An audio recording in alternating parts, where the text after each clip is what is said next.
You know, for almost 2 decades now, one question has absolutely haunted the world of anime. Is Light Yagami a hero, or is he a villain? He's this brilliant student who just happens to find the Death Note, a supernatural notebook that gives him the power to kill anyone. And as the vigilante Kira, he decides he's going to cleanse the world of all evil, kicking off one of the most intense moral debates we've ever seen in modern fiction. And this right here is the absolute heart of the Kira debate. On one hand, he promised a perfect world, a utopia with no crime. But the price for that world, it was fear. And the methods were, well, brutal. So what was he? A righteous savior or a power-hungry tyrant? The internet has been fighting about this for years, and today we're going to dive in and try to dissect every single side of this really complex question. All right, here's how we're going to break this down. First, we'll look at the results of Kira's whole campaign and weigh them against the methods he used. Then, we're going to do a deep dive into the mind of Light Yagami himself. We'll even look at his story through the lens of a classic tragedy. And, to wrap it all up, we're going to hear the final verdict from the creator of Death Note himself. Let's get into it. Okay, let's start with the practical case for Kira.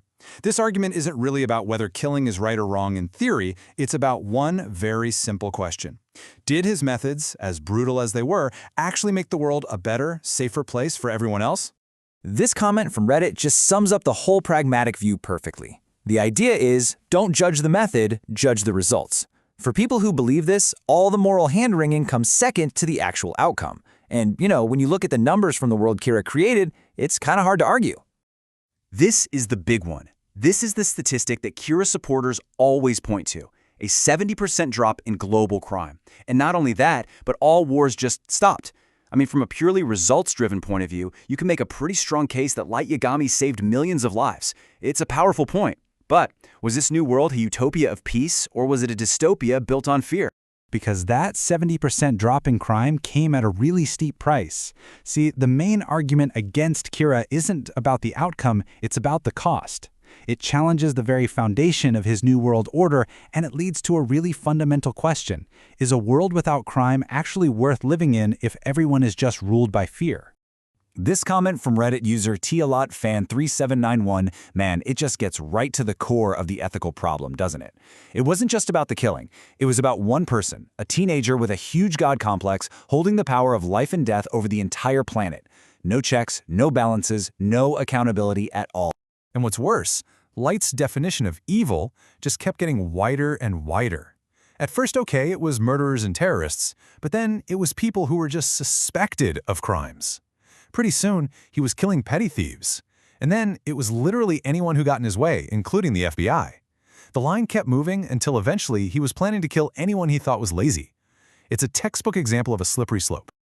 But hang on, what if that 70% statistic is basically a lie? I mean, think about it. If you're living in a world where reporting a crime could get you killed by some invisible force, would you call the cops? The crime rates might not have actually dropped at all. People might have just become too terrified to report anything. The new world might not have less crime, just less reported crime. So all this brings us to the mind of the man behind the myth. To really understand Kira, we have to understand Light Yagami. Was he a good person who was corrupted by absolute power, or did the Death Note just unleash the monster that was already hiding inside? Let's take a look at his psychological profile. The word psychopath gets thrown around a lot when people talk about Light, but what does it actually mean? Well, in clinical terms, it's all about a lack of empathy and a grandiose sense of self. Sound familiar?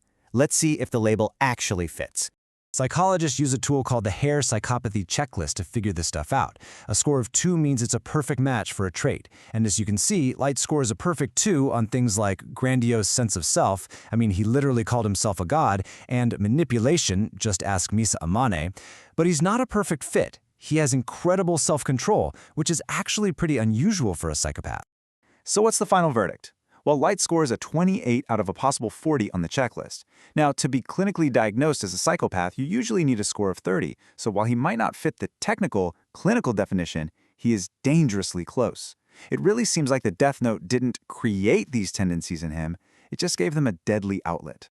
But maybe, just maybe, we're looking at this all wrong. What if Light isn't just a psychological case study, but a character in a classic tragedy? Let's put down the medical textbook for a second and pick up a copy of Aristotle. Could Light Yagami actually be a modern tragic hero? This idea of the tragic hero goes all the way back to ancient Greece. And it's not about a character being perfect, it's about a great character who has one fatal flaw, just one single weakness that ends up destroying them.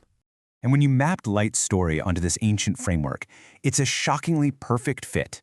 He starts with noble stature. He's a brilliant student with a powerful sense of justice. But he has a fatal flaw, his arrogance, his hubris, the belief that only he can save the world.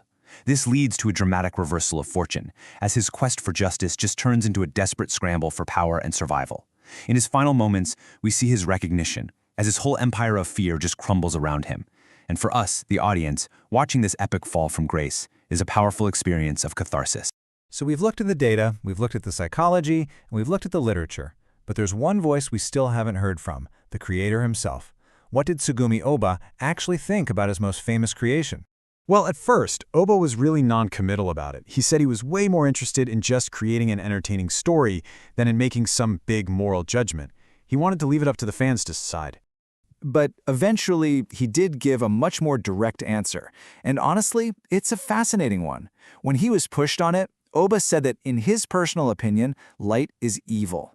He even went a step further and said that L is slightly evil, and that the only truly good, totally righteous person in the entire story is Light's own father, Soichiro. And if you're still not convinced, just listen to this. When he was asked why the villain Mello didn't just kidnap Misa instead of Light's sister, Ohba's answer was absolutely chilling. He said that, yeah, Light cared about his family, but Misa, she was just a pawn. He literally wouldn't have cared if she lived or died. I mean, that one detail tells you everything you need to know about Light's capacity for empathy. So, in the end, we're left with one last massive question. Did the Death Note corrupt an ordinary boy, or did it just unleash the monster that was already lying dormant? The story seems to imply that the notebook is just a tool. It doesn't create evil, it only reveals it. And that kind of turns the question back on us. If you found the Death Note, what would it reveal about you?